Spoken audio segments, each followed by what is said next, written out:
So, hello and welcome back to another episode of the Turn 5 podcast with myself, Nia, and Ben. And this week we'll be discussing the 4 new liveries that we have seen, as well as some of the other news in and around the, I say the paddocks. We haven't actually formed the paddock yet, but the Formula One world. Let's go with that. So, starting us off, the day after we recorded last, we had the Williams livery. I think it was. Yeah. It was somewhere around there. Release day. They all came out thick and fast. So we have a new Williams with a Duracell sponsor, which was announced. Yeah, because we had the Duracell announcement, but not the actual livery. That was it. So I quite like it. It's when dams go to F1. I've seen. I've also seen Microsoft Word. I saw a whole thread on Twitter of someone putting different liveries this year to different programs on Microsoft. And I mean, that's interesting. Two different images of the rear wing there. Interesting that the Safina sponsor is only on the back and not on the front as well. But there you have it. That's the real picture. Duracell. Just Duracell. That's what you need. Yeah, that's all you need. None of this airbox gubbins. None of that. No, just Duracell. Get a couple of the batteries in there. There's your James Bond photo. Look at it in there. Surely that should be Aston Martin doing that. It really should. It does, however, seem like it looks quite sparse in the old sponsor front, doesn't it? Yeah. Now I don't know whether that's just because they've gone for fewer sponsors but with bigger payouts, or whereas other teams have gone for lots of sponsors with lots of little payouts, but who knows? It looks okay. I mean, it's nice. It's a good change. I like the red accents. Yeah. On the front of the wings and on the apparently they've taken fin off the sticker supporting. Is it something to do with the Senna's foundation or something? Yeah, that's gone. Yeah, I didn't even know that was on there. It was probably really small, and I think it was on the front wing, but really, really small. Oh well, there you go. That seems to be where they've put all the sponsors as well, on the nose. Yeah. Nothing on the wing, interestingly. I think they put it like on the nose and like around the seat so you can see it on the onboards.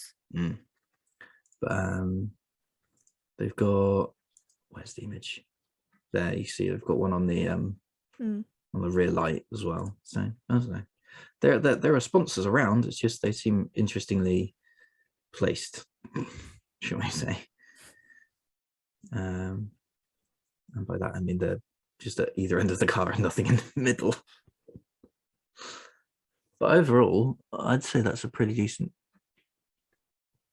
decent livery. I'm interested how this wagging great fin here is going to work, because I haven't seen something of that size from the other teams, at least not at that sort of. Yeah, because Mercedes went a different route. Ferrari have a barge board, but it's somewhat closer to and more vertical. But we'll come on to Ferrari, actually. Spoilers, oh my God. But I don't know. I mean, just from a livery standpoint, I like it. I think it's good. Yeah, it is solid, but I would also say with like the colours and that they've used, it would be quite hard to mess up a livery. Yeah, because they're all like really similar, so like you can't really go wrong with. It's quite a simplistic livery. Yeah. To be honest, it looks like something you could probably get on the F1 games shop. Yeah. Yeah. And I don't know if that's a good or a bad thing. But they made it work, and that's the important thing. And Albon managed to get Mercedes and Red Bull on one person. Yes.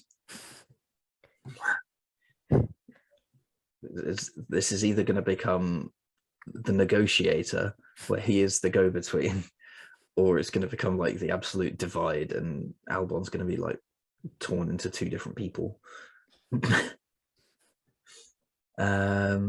Right. That was the Williams. Ferrari, they came out with their car. I also like this little vent here. Driver cooling. They've gone really pointy on the nose, which is interesting. So It gets better every time. It's just such a good looking car. This is when Nia's like, I don't like it. No, I like it. Good, but good. I prefer the bright red, Mm. not the dull I don't know. red. I feel like this works. I just feel like the It looks driver nice. numbers needed to be Yeah. white. It looks nice, but I prefer the brighter red. That's fair enough. You can see what I mean here about the barge boards. See, Ferrari have got one, but it's much lower, and it's actually a bit further back than the Williams one. The Williams one's sort of here, but we'll see. There's been a lot of different approaches taken, but to be honest, I think the only negative I've seen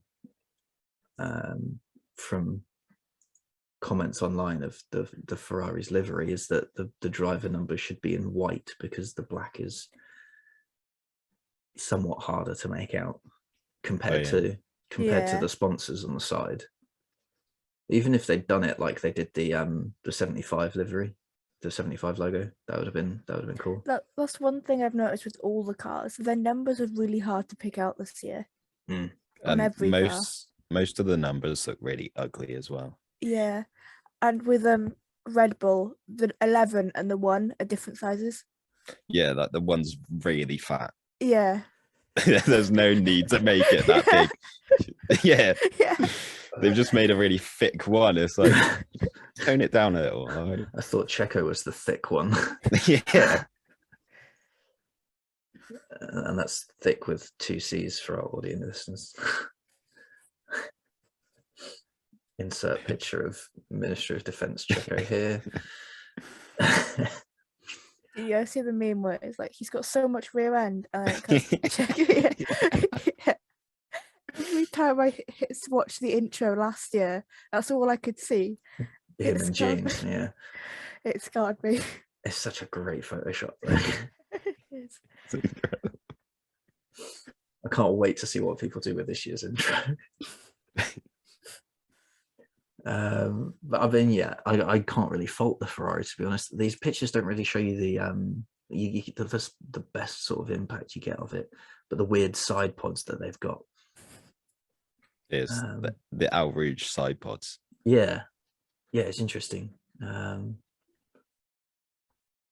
wait, they're the only team that have really gone that route, so I guess we really do have to just wait and see how it pans out.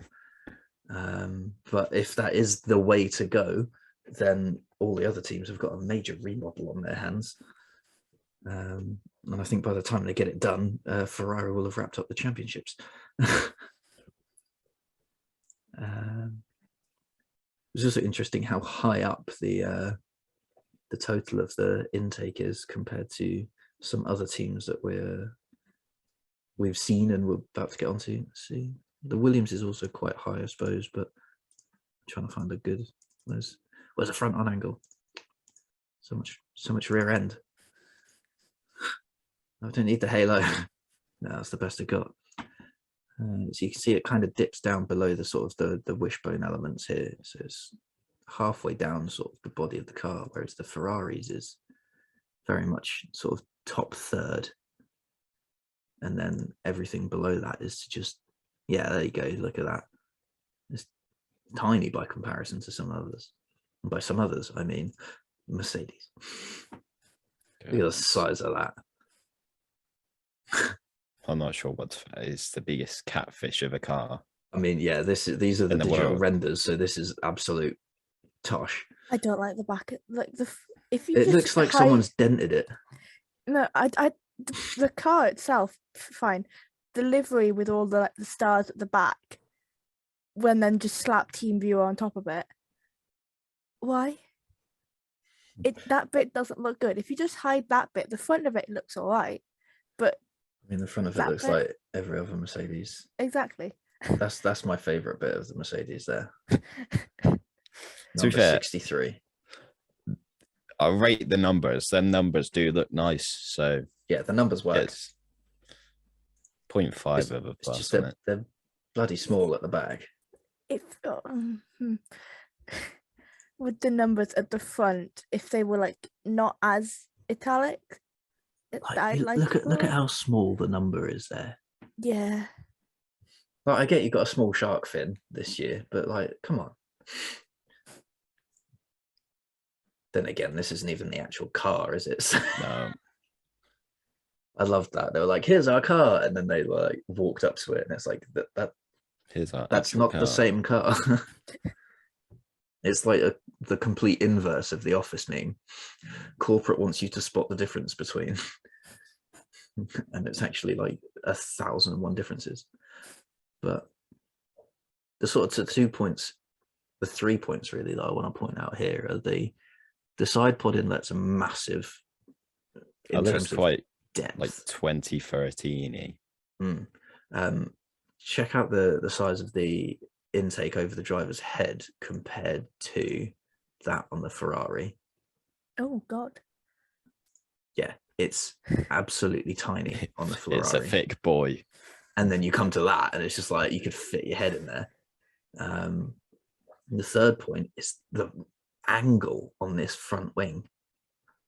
Compare that to Ferrari. Ferrari needs straight line speed. Like, look at that. That is flat in the middle and tapers down towards the wheel, and then you've got that. So yeah, we've seen some very different approaches, and I think it's brilliant. Actually, let's have a look. Yeah, the Williams is different again. Like, look, it's up at the near side inboard end of the wing, and then tapers down, but more so than the Ferraris does. Actually, that's a point. Williams only have 3 elements. Every other team I've seen has 4.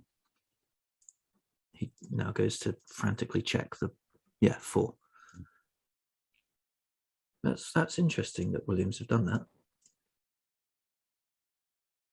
Ooh.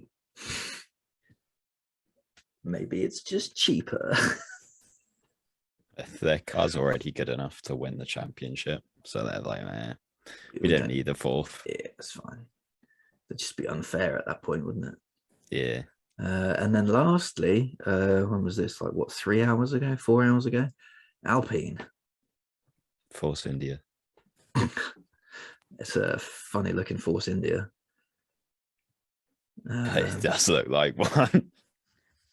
The other spec definitely does. Yeah. We'll come on to that. That's the next tab over. I'm not. I can't say I'm sold on this livery. I just don't think I like. I don't think I like the combo of pink and blue like that. I prefer the other one, whether Yeah, it was mostly pink. but that's just a Force India I know. Yeah. / Racing Point. I've seen. I'm looking on Google now, and I've seen some people do similar things as Alpine had last year, and that looks quite good. Where instead of the red, they have the pink. Yeah, see that would And work. last year, that's quite good. Yeah, but you need the French flag. Where Alpine is also the only team I've seen do this, which I'm now affectionately going to call the double cheese grater. Yeah, because Aston Martin just had one massive. Aston Martin Yeah. have got one on the top of the side pod. Ferrari have got one along the side of the engine cover, and Alpine have gone for both. So a double cheese grater. Oh my god, Yahoo's still a thing. They That have enough poor money thing. to Also, sponsor. what happened with the image there? What is that? But you can see the difference in the shape of the side pudding. That's like those look like sideways ear pods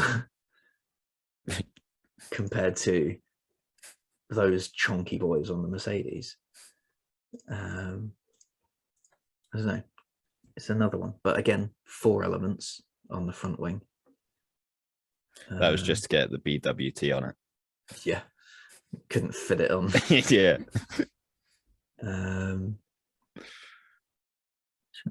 It's an interesting shape in it. Again, it's like almost goes to touch the front wheel.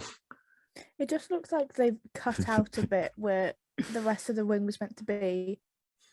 Like you can see where Should have just gone like there. It just cuts it out.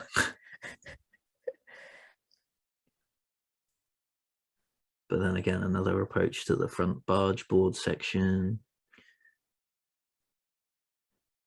It's very interesting how it's all playing out, but I mean, I think Alpine also are the only ones that have their engine and therefore their suspension makeup for their engine. Because we know that the Aston Martin team have taken Mercedes' rear suspension. So it's now a race against time for Renault to make sure that their engine is actually good enough to compete with the others before the homologation freeze. Otherwise, it's going to be a very painful few years for them. But see, look, they've gone for whacking great sticky out bits like Williams have. Williams, show me. There. That's a really bad photo for that. There. So it's interesting that 2 separate teams have come to the same sort of conclusion of we can stick a massive weird sticky out bit in and it'll work. Maybe. They hope. Yeah. But it also makes getting into the car slightly more interesting because that's like the shortest route, and now you've just got that in the way. I broke the car again. Otmar, no, yeah, it is Otmar. Otmar. Yeah. I did a thing. Otmar now can't run to Daddy Stroll for lots of money. And then shortly after, Alpine announced that for the first 2 races, they won't actually be running that livery. So they showed us a livery and then went, but actually, we're going to run it in pink. They showed us a livery and went, but not for long. Yeah. Which, to be honest, I actually prefer this one. Yeah, I do kind of wish they went for more, especially with the other one. I do kind of wish they went for more of a hot pink rather than a paler pink. Yeah, it's just that's the BWT pink, isn't it? They went with the hot pink on the Aston Martin. Oh yeah, that's a good point. Yeah, it was like that weird watermelon stripe. But I think when you go back to like the Force India and Racing Point days, it was always really this pink. kind of pink. Yeah. Yeah, it was paler, I think, but I still think it would look better. With the last one more with a hot pink rather than a paler pink. This one looks alright. I'm just thinking, if you took the flag looks really out of place, and the other one. Yeah. I'm just trying. Is there an overhead one on this? No, that's the closest we got. Right. Yeah. I mean, I like how they've replaced the French flag with Alpine on the nose. It's fact that like the pink's like a matte on the second one, and then there's still got like the sort of semi-gloss blue. Yeah. Yeah. It looked better if the blue was a matte blue as well. Yeah. I think they could have, if you wanted to sort of go halfway, shall we say, and combine them, I think if they'd sort of gone along the edge of the where the body meets the side pod and down the nose and done that section in blue, I think that would look all right. And then they could run that would be what I'd run for the season. So like a similar to the golf livery, but with these colours. Sort of, yeah. So it'd just be sort of just along the nose and then just down underneath the rearward cheese grater. So you'd have one pink cheese grater and one blue cheese grater. That would be what I'd do personally. And then maybe you'd leave the halo pink just as a sort of contrasting point. But I mean, I'm not paid the big bucks to design liveries, so what do I know? I just make cars that have our logo on in Forza Horizon 5.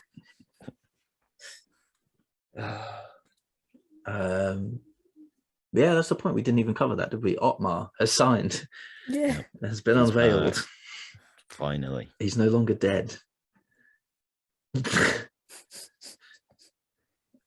Chris isn't here to shout at us for that one. He's staying in. Oh god, I can't believe he did that. So yeah, Otmar's back as we fully expected, I think, at this point. So he's now at Alpine. So let's see how he puts up with Fernando. Then again, it's not Fernando of old, which probably would have chewed him up and spat him out in about 5 minutes. But no, it's good to see Otmar back. I didn't actually see the reveal because I was driving home. Did anyone watch it? Was Otmar there? I was at a driving lesson. I'm just going to assume that Otmar was at the thing. I think he was. Sounds sensible. But yeah, so that's good to see him there. But then the other, have you seen? Was it? Let's see if I can get up. Is it going to be on his Twitter page? That's the question. Albon's new helmet. Have you seen that?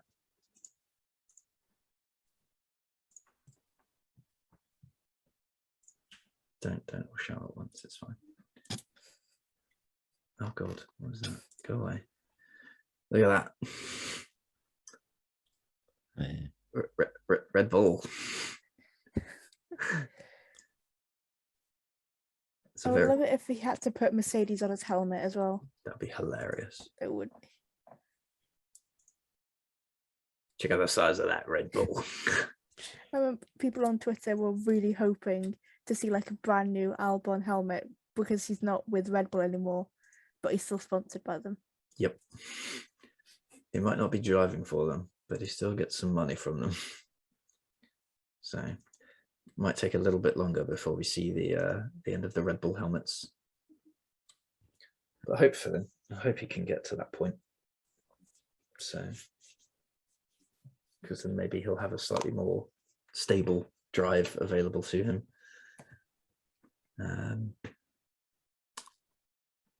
Is there anything else in the news? I was just doing research and Otmar was at the Alpine thing. So. Oh, excellent. That's what we like to hear. There's nothing else.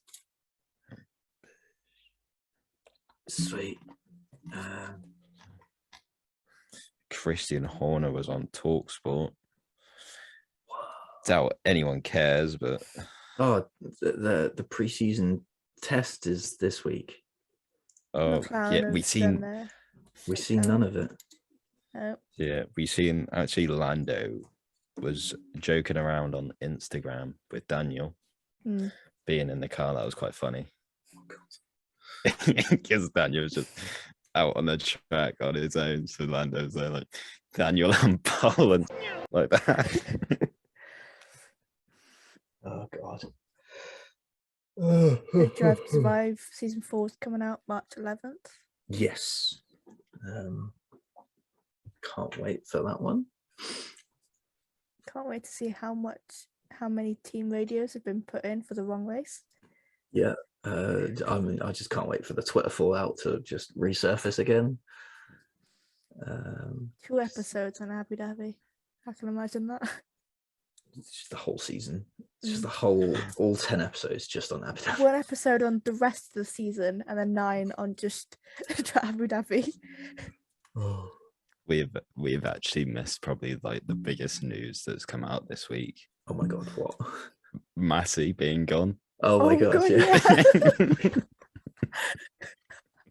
And Chris isn't Oops. even here to talk about it. Oops. That's why we forgot it. It's because we haven't got our guy that bangs the drum to get Massey out here. Well, it's happened now. Hurrah. And we've got VAR. Which I kind of thought we had that anyway, to be honest. Yeah, I think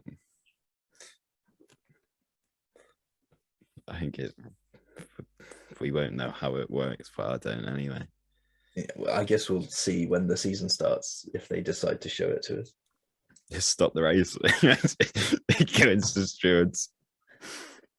I mean, in football, it's like when the ball goes out of play, and it's like, right, okay, so everyone's just going to pull over and wait. We've got a potential review for a 5-second penalty. Yeah.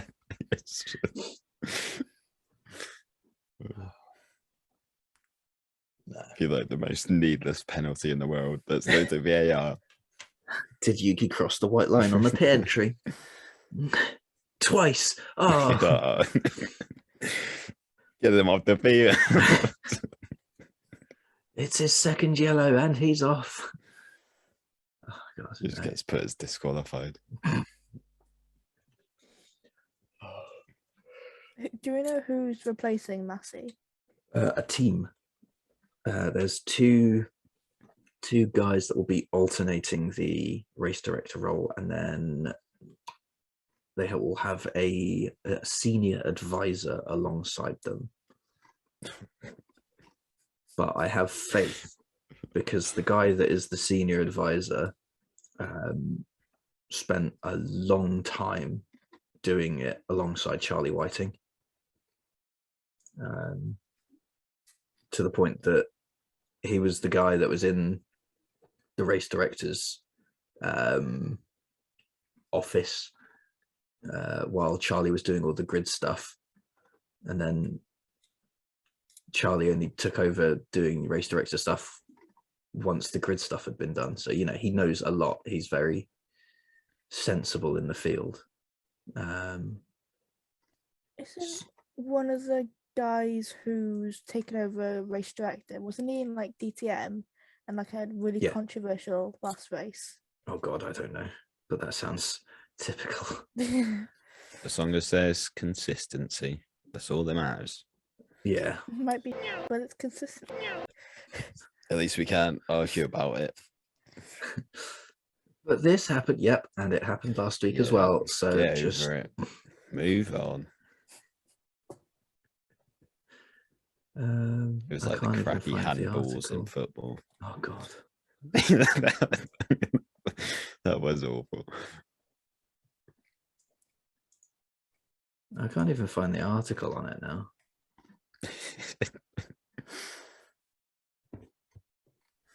That's how much they care. Otmar was announced Alpine there we go. team principal on the same day Massey was gone.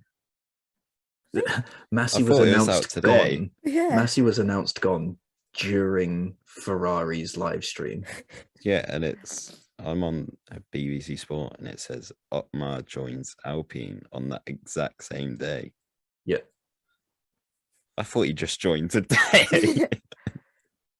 No, they announced it a couple of days ago, and then he made his first appearance for the team today. Right, here we go. Niels Wittich and Eduardo Freitas, who've worked in the World Endurance Championship and DTM respectively. They will alternate, and they'll be assisted by Herbie Blash, who returns to F1, having previously acted as deputy to Charlie Whiting as a permanent senior advisor. That's his new job title. So, and they will all be present in Spain on Wednesday. So there we go. That's that. We've done the big news now. Are we good? Yeah, I'm just trying to see what Neil's Witch done in DTM. No, Eduardo's DTM. Niels is Wittig it? was World Endurance Championship. Ah. I mean, there was a petition for him to become the race director. That's what's come up on Google. I've literally searched it. Change.org. Petition for Eduardo Freitas to become F1 race director. There's over 20 years of high-level race director experience. That's probably quite hard to come by these days.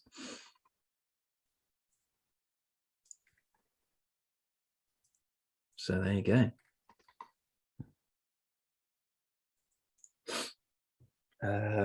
Next week, we'll be discussing what information we managed to get out of Spain. If we can. Yeah. I'm sure there'll be something. I think there's going to be timings. What we'll have to do I just thought is it's just not going to be broadcast. Yeah, So I just thought- timings is a different thing because they want to make sure all the systems work. Well, maybe what we do is, as the teams record the cars going out the garage, we live time it then and see which car comes out of the garage faster. 0 to 60 in. Yeah, and we're like, right, so there we go. 0 to pit limiter in. Oh God, I don't know. We'll see. Hopefully there'll be some kind of timesheets there. I was going to say there always has been, but all the testing I remember has been televised, so could be interesting. I imagine they'd post the timings. Yeah, I mean because- the Formula One YouTube does all like the roundup, the like short little bits. So hopefully we'll get something like that. I mean, we'll see, and we'll actually get to see the Alpha, and then it'll get Is that launched. 27th, is it? I'm not sure, but we'll see it on track before it officially gets unveiled. Wasn't it? It was doing a shakedown and a camo test, wasn't it? Test, camo livery. Didn't see it. The camo liveries they do are always just kind of a bit out there. Yeah, that joke just went straight through you then. Oh God, you John Cena'd me. No. I'm too tired for this, Ben. I wasn't listening. I'm quite glad I wasn't. Oh, he just John Cena'd me. It's like the world's worst pun.